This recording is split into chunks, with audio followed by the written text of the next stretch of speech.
उसमें हम लोगों ने देखा था classification of carbohydrates, monosaccharides, disaccharides, oligosaccharides, और कुछ हम लोगों ने प्रॉपर्टीज देखी थी मोनोसैकेराइड्स की। Basically number of the carbon atoms की बेसिस पे हमने उनको डिवाइड किया था। I mean to say generally monosaccharides they are classified on the basis of number of carbon atoms, like trioses they contains 3 carbon atom, tetroses 4 carbon atom, and they are also divided on the basis of functional group, like aldehyde containing sugars are known as aldoses and ketone group containing sugar known as ketones. Ketones. Because आज लगभग half of the students are new, तो मैं just quickly पिछली class का remind करा रही हूँ, and then we will continue with the current topic. Okay, तो यहाँ पर हम लोगों ने D और L आइसोमर्स के बारे में पढ़ा था, डेक्स्ट्रो रोटेटरी और लीवो रोटेटरी के बारे में हमने देखा था, हमने थोड़ा सा कंफर्मेशन देखा था। तो जो D ग्लिसरल्डिहाइड होते हैं या D शुगर्स होती हैं, उनका जो OH होता है वो राइट हैंड साइड होता है, और जो L शुगर होते हैं उनका जो OH होता है वो लेफ्ट हैंड साइड होता है। Left hand side. It is very important. Okay, similarly हमने थोड़ी सी बात की थी आपका फिशर प्रोजेक्शंस के, जो कि जनरली हमारे जो शुगर्स होती हैं, से फॉर एग्जांपल ग्लूकोज, ये सॉल्यूशन में लीनियर चेन स्ट्रक्चर में प्रेजेंट होते हैं, बट लीनियर चेन का कंसंट्रेशन बहुत कम होता है। They get cyclize inside the solvent system और they forms a pyranose type of ring structure. Okay, and we can also we can also put them like a boat shape structure, जिसको हम हावर्ट formula के according भी बोलते हैं, और Fisher projections के लिए भी यूज करते हैं। फिर मैंने आपसे बात की थी एनोमर्स का। एनोमर क्या होते हैं? जनरली जब OH ग्रुप का पोजीशन कार्बन नंबर 1 पे चेंज होता है तो उनको एनोमर्स कहते हैं, या इस फेनोमेना को एनोमेरिज्म कहते हैं। Remember this fact, when the position of OH group changed around the carbon number 1, then the sugar isomer is known as anomers, or the phenomena is known as anomerism. यहाँ पर फिर मैंने कायरल कार्बन की बात की थी। Chiral carbon वो होते हैं जहां पर चारों जो फंक्शनल ग्रुप होते हैं या जो चारों अटैच्ड ग्रुप होते हैं उस कार्बन के, वो डिफरेंट होते हैं, तो ऐसे कार्बन को कहते हैं chiral carbon.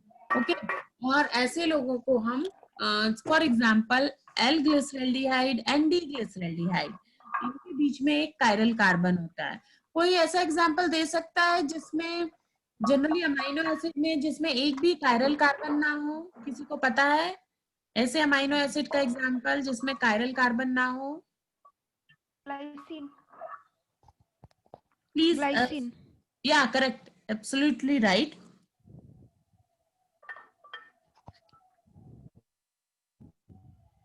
Glycine is amino acid which don't have any chiral carbon.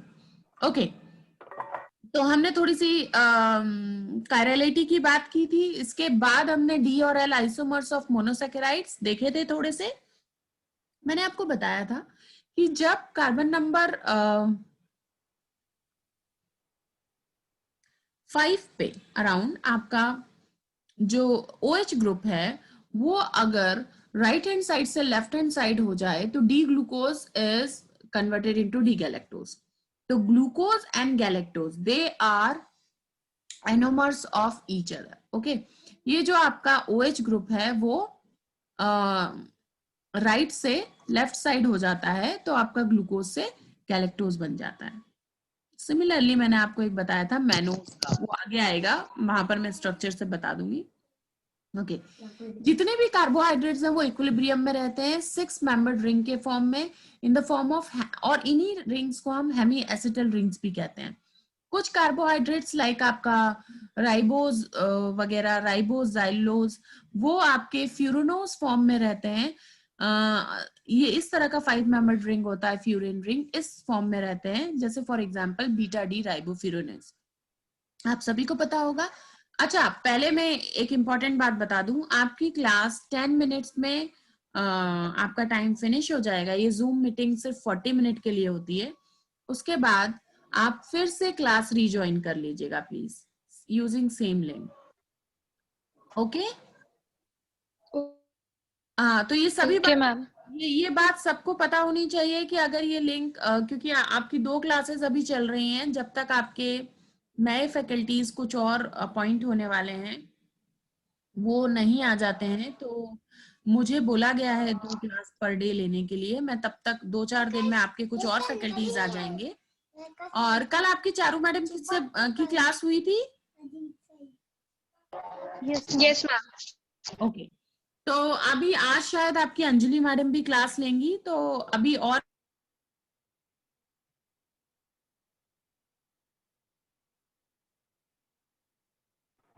Hello ma'am.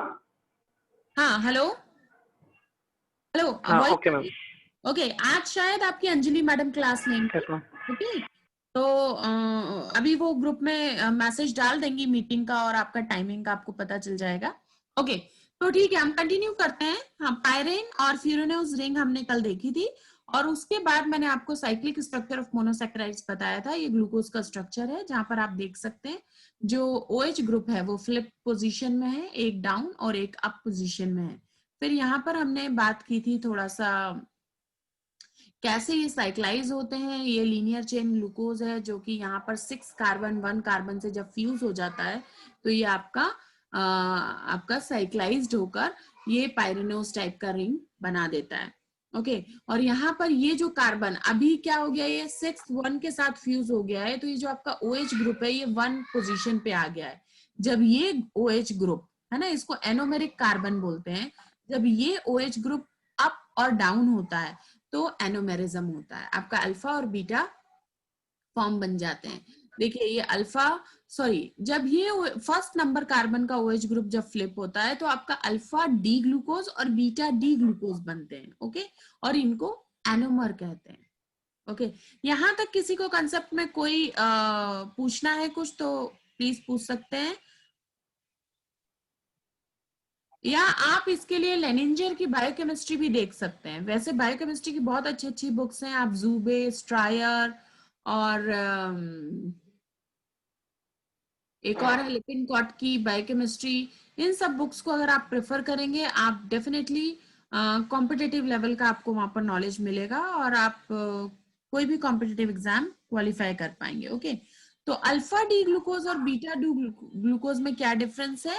Alpha D glucose में OH राइट साइड पे होता है, और बीटा डी ग्लूकोज में OH अप साइड पे होता है। ओके, फिर मैंने आपको कल बताया था म्यूटा रोटेशन फेनोमेना। इसमें मैंने आपको बोला था कि जब सॉल्यूशन में अगर हम किसी ग्लूकोज या मैंने एग्जांपल दिया था शुक्रोज का, बट यहाँ पर ग्लूकोज का एग्जांपल कोटेड है कि अगर आप ग्लूकोज को अगर सॉल्यूशन में डालते हैं तो वो 2 फॉर्म में रहता है, अल्फा फॉर्म और बीटा फॉर्म में। लेकिन वहां पर आपको जो ऑप्टिकल प्रॉपर्टी होती है, पहले वो अल्फा फॉर्म की मिलती है, देन स्लोली, मतलब अल्फा और बीटा आपस में इंटर कन्वर्ट होते हैं to get an equilibrium state, है ना। तो इक्विलिब्रियम स्टेट में आपका क्या होता है, बेसिकली यहाँ पर एग्जांपल से आप समझ सकते हैं, जो आपका फ्रेशली प्रिपेयर्ड सॉल्यूशन ग्लूकोज का रहता है, उसका जो ऑप्टिकल रोटेशन आपको स्पेसिफिक मिलता है वो 112 डिग्री का मिलता है। लेकिन जैसे ही आप थोड़े समय सॉल्यूशन को रख दें, तो वो ऑप्टिकल रोटेशन आपका डिक्रीज हो जाता है टिल 52.7 डिग्री, है ना, और उसके बाद वो कांस्टेंट रहता है। ये फेनोमेना जब लोगों ने देखी, तो रिसर्चर्स ने देखी, तो उन्होंने सोचा ये क्यों होता है ना। इसको स्टडी किया तो उन्होंने ये फाइंड आउट किया, उनको ये मिला कि आपका जो अल्फा फॉर्म ग्लूकोज का है वो बीटा फॉर्म में इंटर कन्वर्ट होता रहता है, beta two alpha, alpha two beta. Okay, और ये जब तक चलता रहता है जब तक कि अल्फा और बीटा एनोमर्स के बीच में इक्विलिब्रियम ना आ जाए। ओके, इसको हम ऐसे भी समझ सकते हैं, जो आपका सुक्रोज है वो डाइसेकेराइड होता है, और उसके मोनोसेकेराइड यूनिट होते हैं ग्लूकोज और फ्रुक्टोज। ग्लूकोज आपका पॉजिटिव रोटेशन देता है, और आपका फ्रुक्टोज नेगेटिव रोटेशन देता है। तो आपका जो सुक्रोज है, जब भी आप टेबल शुगर पानी में डालते हैं, तो पहले उसका जो रोटेशन होता है पॉजिटिव होता है, slowly it get converted into the towards the equilibrium state. Okay, we will see it in detail in the next slide. Okay, यहाँ पर फिर इसके बाद मैंने कुछ प्रॉपर्टीज आप लोगों से डिस्कस की थी। अच्छा देखिए, ये सिर्फ आपकी सेकंड क्लास है, इसलिए मैं आपको इतना रिपीट कर रही हूँ, अदरवाइज नहीं। और लगभग आपके आधे से ज्यादा स्टूडेंट्स आज नए हैं, है ना। कल 6 और 7 स्टूडेंट्स ने ही क्लास ज्वाइन की थी। और एक और एक्चुअली मैं मिस कर रही हूँ, एक कोई था रितंबरा करके नाम, आप में से कोई जानता है उनको? यस मैम, मुस्कान देशमुख अपना आईडी डाला है इसमें, रितंबरा नहीं लिखा है।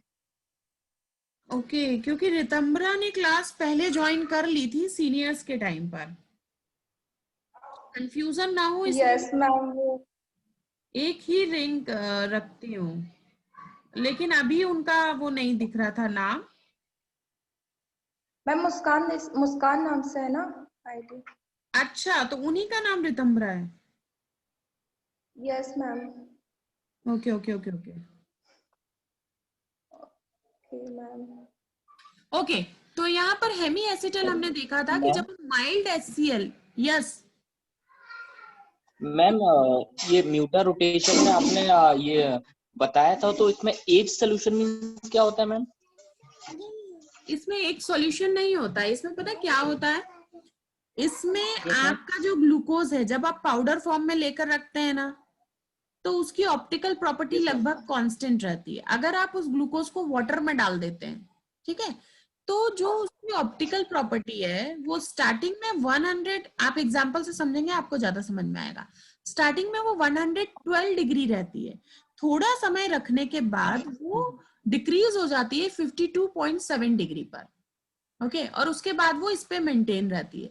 इसका एक्सप्लेनेशन क्या है, ऐसा क्यों होता है, उसकी जो स्पेसिफिक रोटेशन ऑप्टिकल प्रॉपर्टी है वो डिक्रीज क्यों होती है, इस पूरी फेनोमेना को कहते हैं mutarotation. Okay, specific rotation of the solution gradually changes until it reaches to the constant value और इक्विलिब्रियम। ऐसा इसलिए होता है, यहाँ पर मैंने आपको पहले बताया है कि जो आपका अल्फा डी ग्लूकोज है, ये जो आपका जो नॉर्मल ग्लूकोज पाउडर है, जब उसको पानी में डालते हैं तो ये दो उसमें स्प्लिट हो जाता है, दो आइसोमर्स या एनोमर्स में स्प्लिट हो जाता है। एक अल्फा फॉर्म रहता है, दूसरा बीटा फॉर्म, और ये आपस में इंटर कन्वर्ट होते रहते हैं जब तक कि ये स्टेबल ना हो जाए। इसलिए इनका स्पेसिफिक जो रोटेशन है वो ऐसा बिहेव करता है, या म्यूटर रोटेशन की फेनोमेना हमें देखने को मिलती है। क्लियर हुआ आपका ये कंसेप्ट? हेलो, हाँ यस मैम। ओके, ये देखिए मैम आप यहाँ पर, ये चीज थोड़ा यहाँ पर देखिए, आप यहाँ पर क्लियरली लिखा भी है। Okay, mutarotation lies in the existence of an equilibrium between the open chain form to D glucose and the alpha and beta forms of the cyclic hemiacetals. आपका जो ग्लूकोज है वो कितने तरह के स्ट्रक्चर में रह सकता है, इसलिए मैंने पहले आपको स्ट्रक्चर बताए, है ना। एक तो वो ओपन चेन रह सकता है, लेकिन ओपन चेन वो ज्यादा देर तक पानी में नहीं रह सकता, तो वो साइक्लाइज हो जाता है। अब जब वो साइक्लाइज होता है तो कभी उसके अल्फा फॉर्म बनते हैं, कभी बीटा फॉर्म बनते हैं। अब 3 तरह के स्ट्रक्चर पानी में हो गए, एक अल्फा, दूसरा बीटा, और तीसरा आपका लीनियर चेन। ओके, तो अच्छा, ये 1 मिनट में ये मीटिंग खत्म हो जाएगी, आप लोग प्लीज रिज्वाइन कर लीजिएगा, मैं तब तक ये कंसेप्ट आपका क्लियर करती हूँ। तो ये तीनों फॉर्म आपस में इंटर कन्वर्ट होते रहते हैं, और इनको स्टेबलाइज होने में या इक्विलिब्रियम में आने में एक टाइम लगता है, जब तक आपका ऑप्टिकल सॉल्यूशन का रोटेशन चेंज होता रहता है। इस फेनोमेना को कहते हैं mutarotation, that is mutation in optical rotation, उसका नाम ही ये है, आप उसके नाम से भी समझ सकते हैं। दैट मीन्स वो चेंज हो रहा है। म्यूटेशन किसी भी चीज का क्या होता है, न्यूक्लियोटाइड बेस पेयर जब चेंज हो जाता है, ऐसे ही आपका म्यूटा रोटेशन मतलब ऑप्टिकल रोटेशन जो प्रॉपर्टी है वो चेंज हो रही है। ओके ओके ओके, कुछ पूछ रहे हैं मानवेंद्र? मैम वो जो OH ग्रुप प्रेजेंट होता है वही